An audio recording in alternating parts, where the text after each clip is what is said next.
Parents' love runs deep and strong, or so it is perceived in most culture. After all, it is the direct link from one generation to the next, representing the survival of a human species. Though, as most other things in life, the reality is always more complex than that.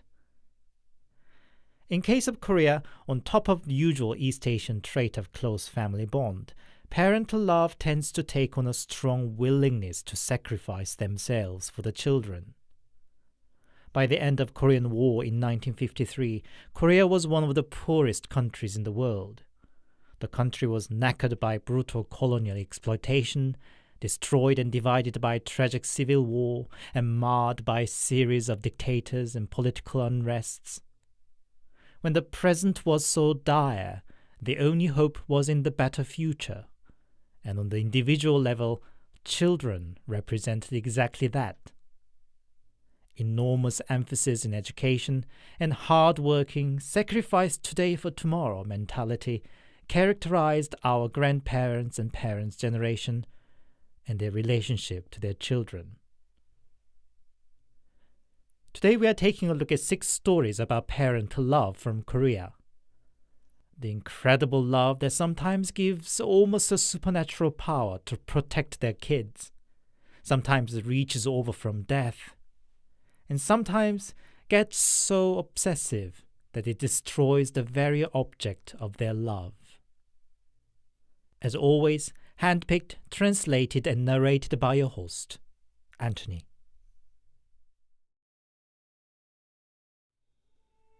When I was about 10, my parents ran a small factory.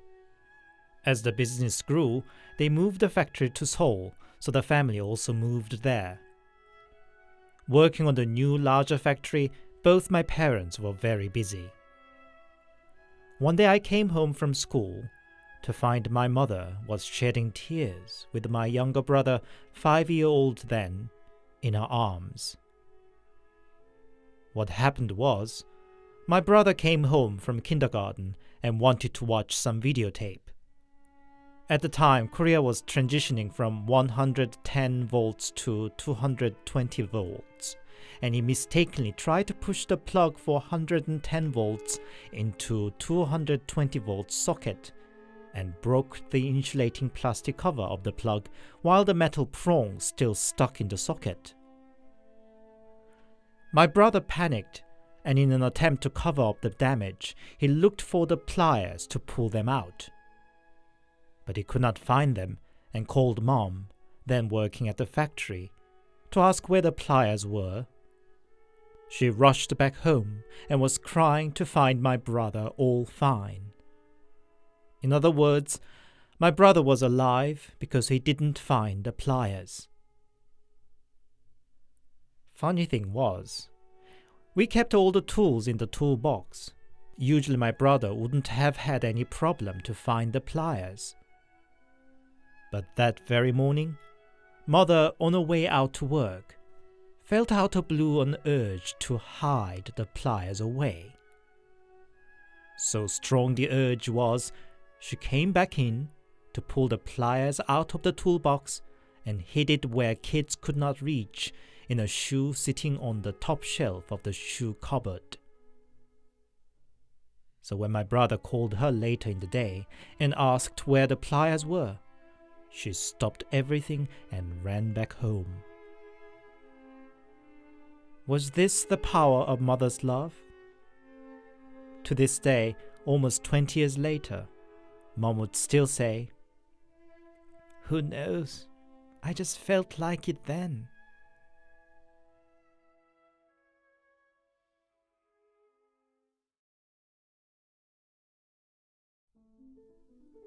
I don't believe in paranormals, but I still contemplate about potential sixth sense of a human being because of what I had experienced in my childhood. As a young boy, I lived with my grandma. She ran a little restaurant near the town's market. She spoiled me for growing up a motherless child, and I must say I was a bit of a brat then. My neighbors nicknamed me then a fire engine because I would whine just as loud and long when something wasn't to my liking. One day I was obsessed with a toy gun I saw at the local toy shop, and I nagged Grandma all evening long to buy me one. Grandma tried to persuade me that it's Sunday evening and better wait till the next day, but being a brat I was, I wouldn't budge, and finally managed to get 10,000 won from Grandma. With the money in my pocket, I excitedly headed straight to the toy shop through the town market. I saw a young man peep me over his shoulder. Nothing unusual, but then just a few moments later, he gave me a quick look again. I instinctively felt he was checking on me. I got scared enough to give up the toy gun and turned around back to Grandma's. I knew enough not to give the sign that I was running away, so tried to keep the fast but still nonchalant pace.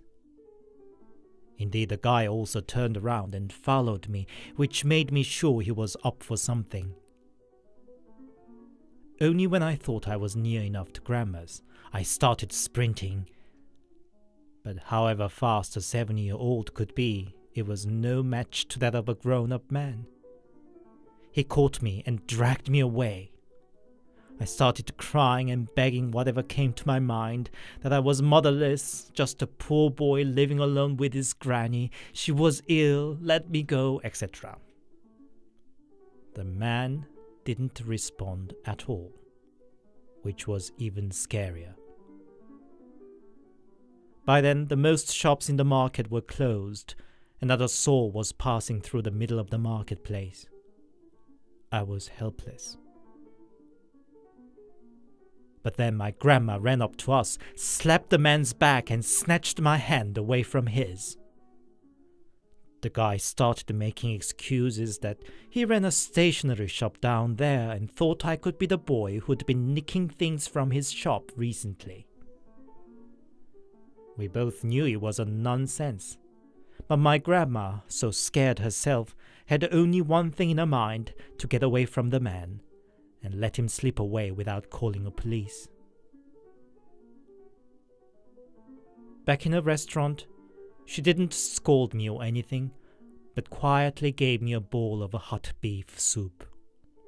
Obviously my soul food to this day. I was still shaking and could not even lift a spoon. Then I realized something and asked her, "Grandma, how did you know I was in trouble?" "I don't know. I was just doing dishes in the kitchen and suddenly felt cold hunch and came out to find you dragged away." Her restaurant was in the basement, and there was absolutely no way that she could hear me crying from the kitchen that was further tucked away in the back. I asked about the day a few times more over the years, and she was always sure it wasn't what she overheard. I cannot but think it was some sort of sixth sense we might have.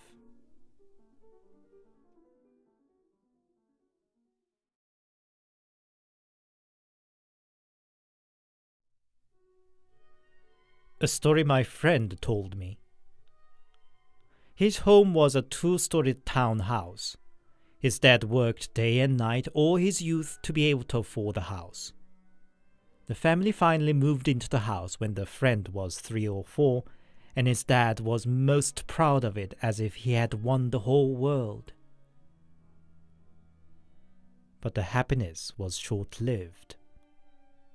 Not long after the moving in, the friend became poorly for no reason, and his mother started hearing strange sounds about the house, like objects rattling, sticky footsteps across the vinyl floorboard, or echoes of murmurings. But his dad alone didn't have any issues. He was a hardcore skeptic and would bluff if there were really ghosts, he could easily beat them off. One night, he got up in the middle of the night and came out to the kitchen to grab a glass of water, and found there a young woman standing. He could not make out the details such as the facial features or the clothing, except that it was a young woman. He instantly felt it wasn't a human. Seeing him frozen with confusion and fear, she smirked as if she had won something. Dad suddenly felt livid seeing her smiling. How many days and nights had he worked so hard for all those years, saving every last penny to be able to afford this house? As his mind went through all the hardships he had endured, his anger grew. "This is my house. I won't let anything invade it. I'll fight it off. Damn you, you've been playing tricks on my wife and son, huh?" And he threw a punch over the woman's face with all the boiling anger in it. He doesn't remember if he actually hit the face or not. His next memory was he got up in the morning on the kitchen floor. Apparently, since that day, my friend's ailment were gone, and his mother heard no strange sounds anymore either. His dad would still proudly retell his saga whenever he's tipsy, how he fought away a ghost.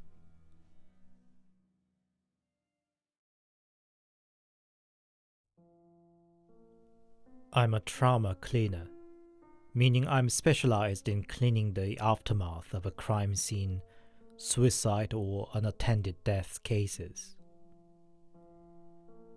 This client was looking particularly grim when I visited him. You don't expect to see a family in mourn smiley and lively, but the silence in the funeral home with no guests and other family was a giveaway sign that the death was not in an ordinary manner. The client, son of the deceased, explained he could not even enter the flat of his late father because of the stench. He asked me to throw everything away, but the suit, a pair of socks, and shoes to burn. People burn them so that the dad can have something to wear on the way to the underworld, or that is the idea, at least according to the tradition. It didn't take long to understand what he meant when I arrived at the flat of the deceased. The stench was immense. Apparently the heating was left on when the deceased died, and when it was discovered a week later, the body was badly decomposed. I found under the futon a diary of the deceased. Its pages were full of scribbles that made me think a lot, including a page full of a letter that started with, "My dear son, I miss you." I could not save the diary as it was badly stained with bodily fluids, but I mentioned about it as I handed over the suit and shoes to the client, who broke into tears. A few years ago, I was called to the scene of a tragic accident. A drunken young man leaned against the unsecured lift door and fell to his death. He was found a full month later, but his dad didn't hesitate a second to hold the mangled and rotten body of his son. There's saying in Korea that love always runs downwards and never upwards, basically meaning parents' love for their children is always stronger than children's love for their parents. Sadly, that's generally true according to years of my experience. Parents would embrace the body of their children regardless of the state, while children would not their parents.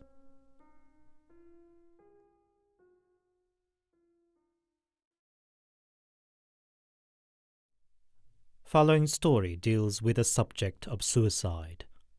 Viewer discretion is advised.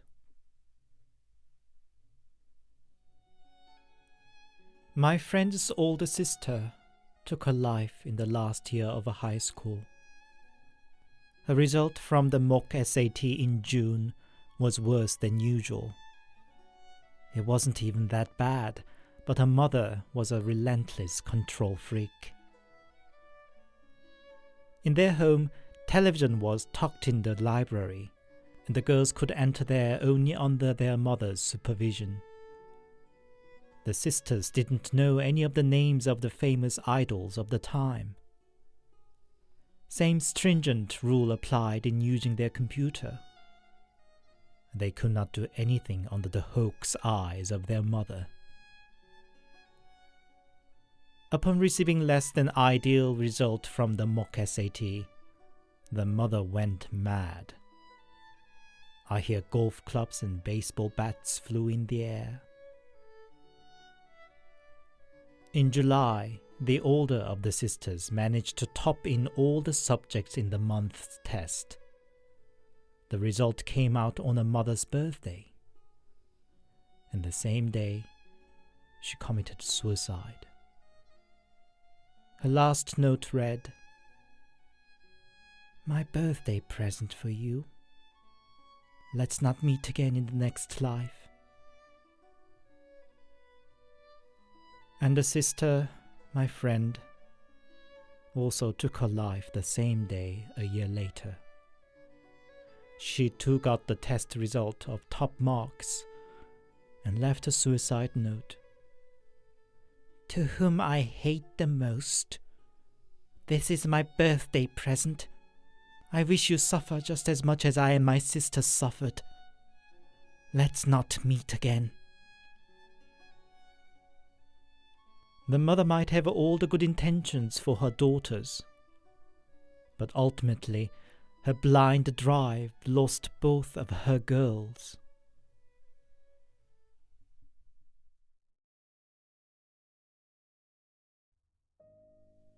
It's a story a work colleague had told me. He has a twin brother.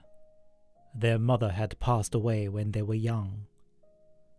The household of 3 guys, including his dad, was dry and quiet. Each would withdraw in their own rooms every evening. One day he had a dream. There was his mom. She prepared dinner as she used to when she was alive. He wanted to cry, but got a hold of himself and ate the meal graciously. He was afraid she would be gone again when the dinner was finished, so he willfully ate slowly. But despite all the effort, Mother came up to him and said, "I have to go now. Be a good son to your father, and be good to your brother."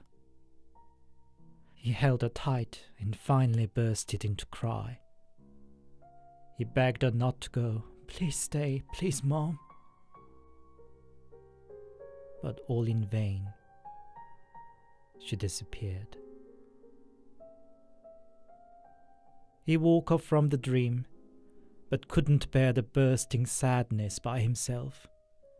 So he ran to his brother's room to find him sitting up on his bed with his face wet with tears. No further words were necessary.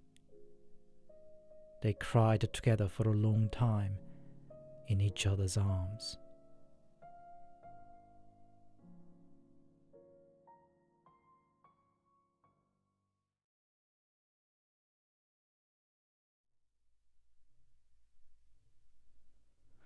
Hi, it's Anthony here, and thank you very much for your listening. Hope you enjoyed today's stories. I don't have children myself, so I still cannot help but approach the subject of parental love from the children's point of view. But viewers who are parents themselves might have a different approach too. One of the things my mother used to tell me when I was a child was one's children are one's debtors from the previous life. Probably that's why I'm afraid of having a child of my own. If you haven't yet, please consider giving my videos thumbs up, subscribing to my channel, and sharing it with others. It really helps this channel grow and continue. Until the next time, stay safe and take care.